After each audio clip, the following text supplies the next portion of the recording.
Welcome to Tomato Month here at the Gumboot Garden. This week we are making my dad's delicious homemade pasta sauce.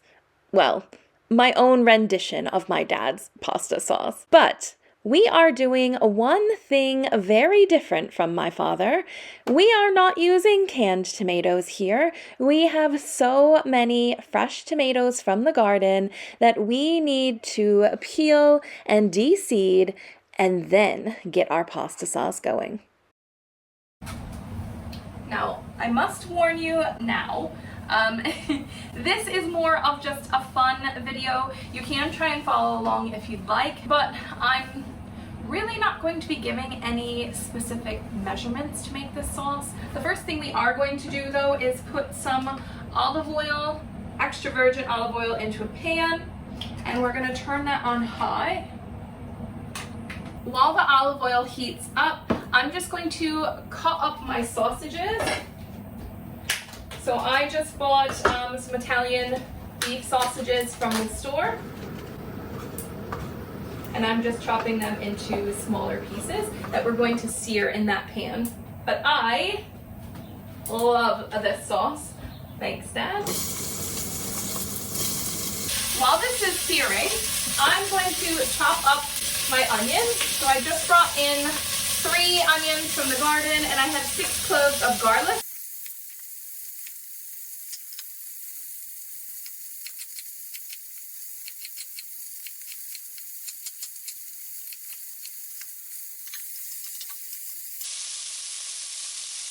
Now I'm just going to toss in my onions, and what the onions will do is the water from them will loosen up some of the burnt bits at the bottom of my pan, and it will add more flavor to the sauce. So I'm just going to leave these onions in here without adding anything else yet until they turn a translucent color, so that will be a couple minutes, and I'll just kind of keep stirring them as I go. But in the meantime, I'm just going to chop up my garlic.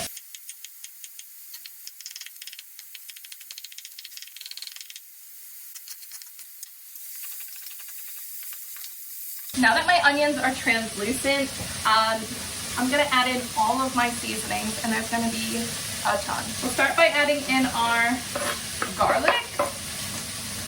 Then I'm going to put in 2 bay leaves. I've got oregano from my garden. I'm just going to put in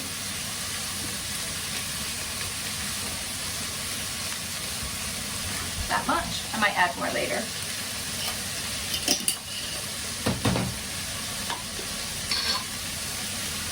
A little bit of parsley. A smaller amount of thyme. So as I go through, I'm just going to put in a bit less of each as I go along. That's not my garden thyme. I do have thyme from the garden though, but I'm not using it for a reason that's unknown to me. I have fennel seeds, which I don't typically add, but I found out everyone really likes them in the house, so we're gonna add some. I have a bit of marjoram, so this you only want to use a small pinch of. I usually put in a fresh chili, but because they're not ready yet, I'm going to put in some chili flakes and some salt and some pepper.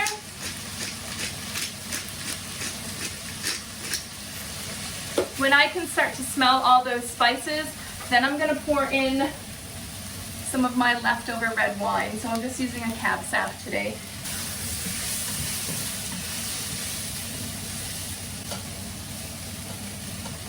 Yeah, that's it. And let's see, how much wine do we feel like today? Typically I have a glass of wine, but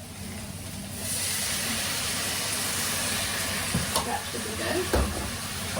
This will also help take some of that gorgeous burnt flavor off the bottom as well, anything that's left from the onions. We're gonna let the wine just kind of boil off a little bit.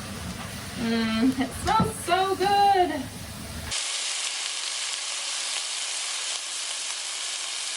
All right, I'm turning this down, and we're gonna add in our tomatoes.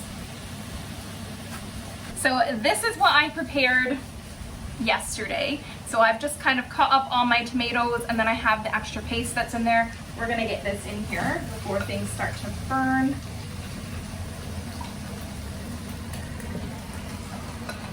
And I'm just gonna stir this around.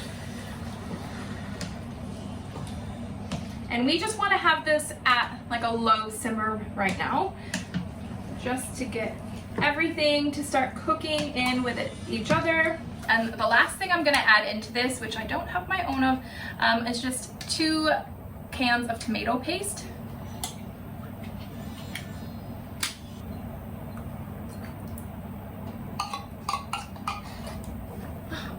It's so hot in here, I need to keep the doors open. But the flies are wicked this year. I know, well, they're wicked every year, but this year I feel like I'm dealing with them more, where other years other people have complained and I really haven't had too much of an issue. This year I'm having an issue.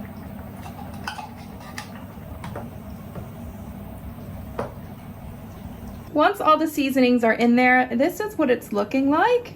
And we're just gonna let that cook and bubble a little bit. Check on it maybe every 15-20 minutes or so, just to make sure that it's not too high, it's not burning. We're stirring it, and the sausage will continue to cook in the sauce, and we're gonna let this kind of slow cook for like 4 to 6 hours. We are gonna keep checking it though. If we think it has too much acidity to it, you can do one of 2 things. You can add a pinch of baking soda, or you can add a pinch of sugar. Now, my dad uses sugar, and sometimes I will too. Other times I'll use baking soda depending on what I'm feeling at the moment. But apparently the sugar will cover up the bitter taste, where the baking soda kind of neutralizes it. So that's just a little tidbit, but you can kind of do whatever you want. Do one, do the other, do both. Do whatever tastes right. So actually, we're gonna taste, before I have a taste of this, my one little sip that's left, we're gonna have a taste of this sauce just to see what it tastes like right now and see if there's any seasonings that I need to add more of.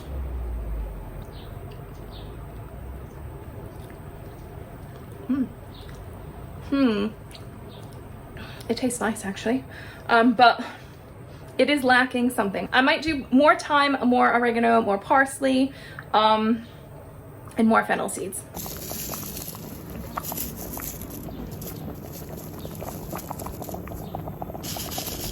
Wow, that's all right. Toss a little bit of more marjoram in there.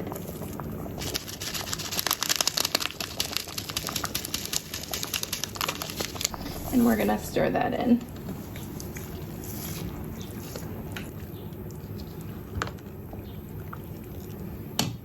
I have to admit, after that second taste, it does taste quite rich. However, as it cooks, like I said, the tomatoes will lose their bitter taste, and it will be more of a softer, smoother taste to the sauce.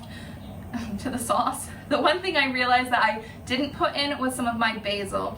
Now, I have read before that it's best to put basil in towards the end of cooking it, which I will do. However, I'm also going to put some in now. So I'm just gonna, I'm not even gonna bother chopping it. I'm not even gonna bother washing it. It's straight from the garden. I'm just gonna take some of these pieces and tear them up and put them in the sauce.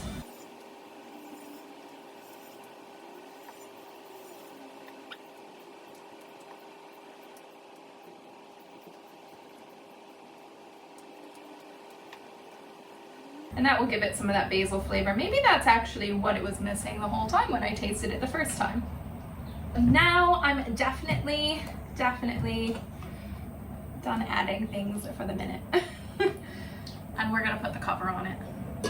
Now I just need to make sure that it's not going to burn and it's just kind of like lightly bubbling, because remember, we want to slowly cook this for 4 to 6 hours.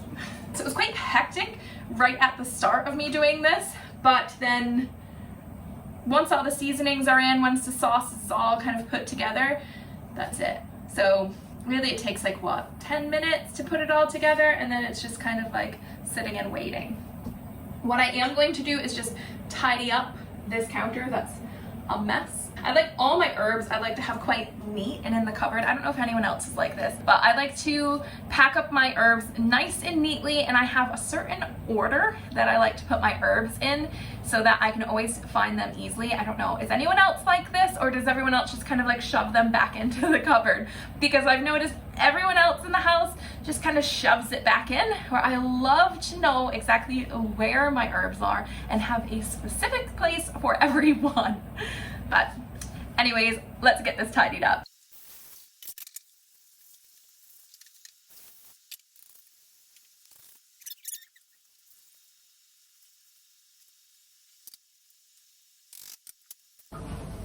While we wait for the sauce to cook, let's have a look at this and what we have here. So I do need to move this basil into the sink to be washed off and to stay hydrated. And I did pick a little bit of holy basil as well, so this is new for me this year. It smells so nice. I'm thinking I'm gonna try and make some tea with this today. I have been weighing all of my tomatoes as I've been bringing them in this year. Well, weighing everything as I've been bringing it in this year. And the other day I brought in heaps of tomatoes. So let's just pull these out, and I've been doing them by the type. There's 210 there. And 115, so it's at 335. So 335 grams of Roma tomatoes. Actually, I'm gonna grab my paper and write this all down. And then I have my Sicilian paste tomatoes, 360. So that's 350 there. And then I have Brad's Atomic Grapes. So Brad's Atomic Grape has actually been our least favorite tomato this year. I just don't know when to pick them. So we have 235 grams of those. These cherry tomatoes, there are some in here that are ripe, like this one here. However, I have picked all of the tomatoes that are of like any sort of size out there, even the green ones, because those plants are just dead. I need to go out and pull them today. They're not healthy, and I don't want them to make the rest of my tomato plants sick. So they've got to go. And I did not get very many cherry tomatoes this year. 90 grams of cherry tomatoes. If you have green tomatoes and you need to pick them, whether it be at the end of the season or for something like what I'm doing where the plant is just diseased and I need to get it out, you can pick those green tomatoes, and if you put them in a brown paper bag, they will start to ripen. The gases that they let off will help turn all of those green tomatoes a nice color. Other ones like these that are pretty much red, they're blushing already, they're almost there. You can leave them out on the counter or on a windowsill where they'll get a little bit of sun and they will turn. All right, so if any of you guys are interested, in the past 2 days, I've brought in 5.67 kilos of tomatoes in 2 days. It ends up being 12.5 pounds of tomatoes. So I know everyone has various garden sizes, but for me, that is a whole lot of tomatoes. That's it for now. I'll meet you back here in a couple hours. So I'm editing this video and I realized I never actually showed you the end product or did a final taste test of the sauce. But it was good. It was really good. We made a single batch that day and we ended up eating it for dinner. And since then I have made multiple batches. I make heaps of that sauce during the summertime when we have fresh tomatoes. And I have since decided that I prefer not to add any sugar in or any baking soda because I really like the richness that the sauce has. So you may choose to add it in, but I prefer it without either. Throughout the rest of the summer, I was able to make big batches, and I think I saved 5, maybe 6 servings of the sauce in freezer bags in the freezer, and I just kind of pull them out for dinners whenever we want it, and it's worked out really nicely. It's a super simple, easy recipe. So if you want to recreate this sauce, give it a go. You won't regret it, I promise. And I know I didn't give any exact measurements, but that's what makes it so good. You just add in the ingredients until you like it. And the more that you try the sauce, the easier it is to know exactly how much of every ingredient to put in to suit your liking. Now, your sauce may not end up exactly like mine, just as mine isn't exactly like my father's, but it's sure to be good. So give this sauce a go. I'll also put up a few other tomato canning recipes for you to try out with your tomatoes this summer, and I will catch you in next week's tomato video. See ya, guys.